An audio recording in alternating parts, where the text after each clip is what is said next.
Hello बच्चों, कैसे हैं आप सब। मैं आपका स्वागत करती हूँ इजी शिक्षा में।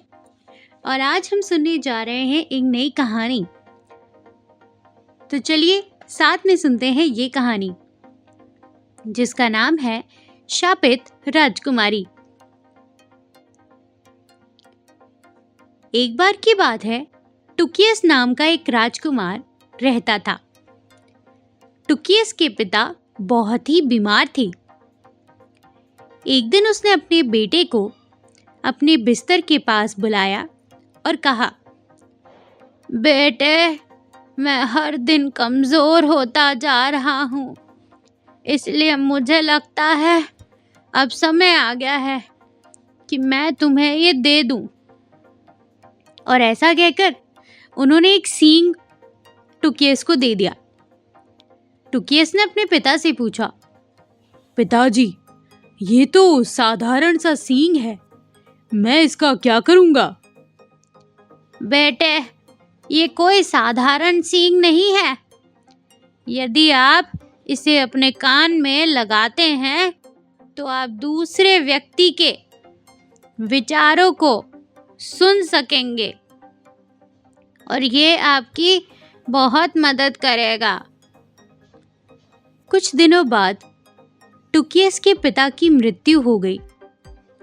टुकियस ने मन ही मन में सोचा, यहाँ मेरे लिए और कुछ नहीं है।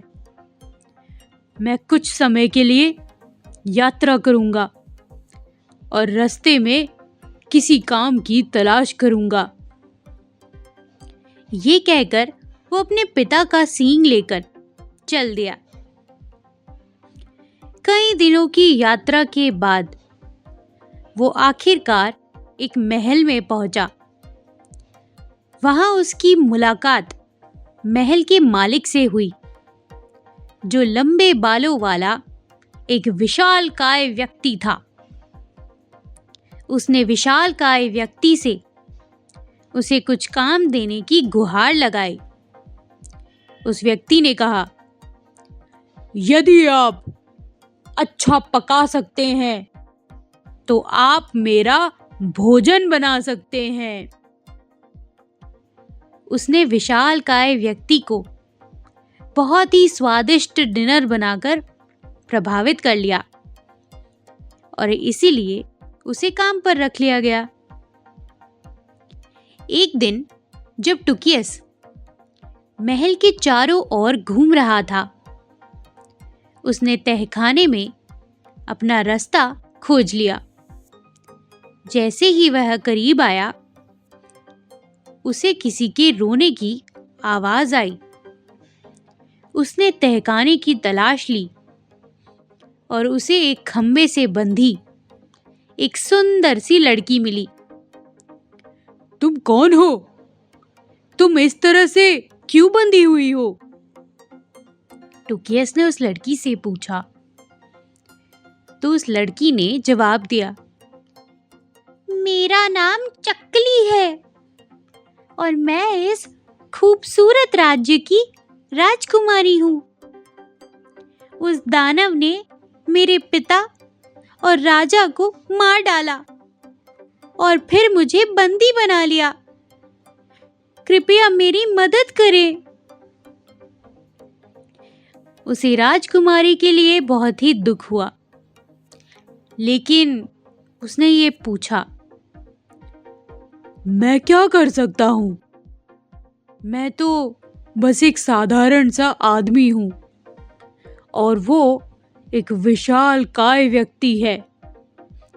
मैं उस पर कैसे हावी हो सकता हूँ?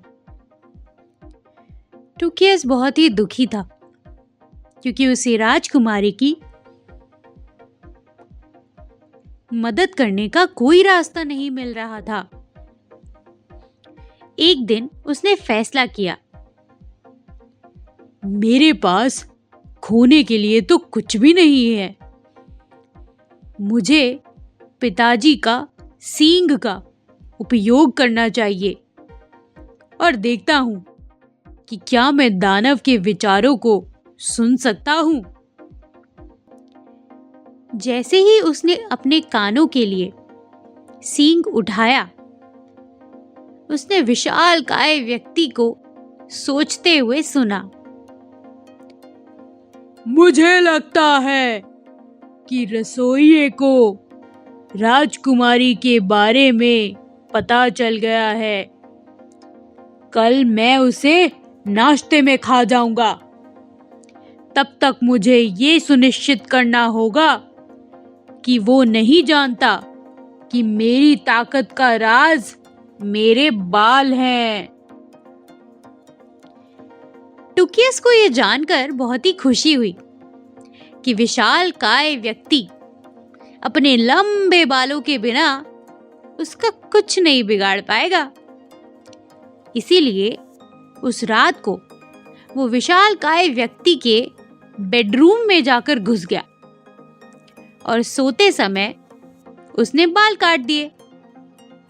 अगली सुबह जब विशालकाय व्यक्ति जागा तो उसे बहुत ही कमजोरी महसूस हुई और जल्द ही उसे एहसास हुआ कि उसकी सारी शक्तियां चली गई है।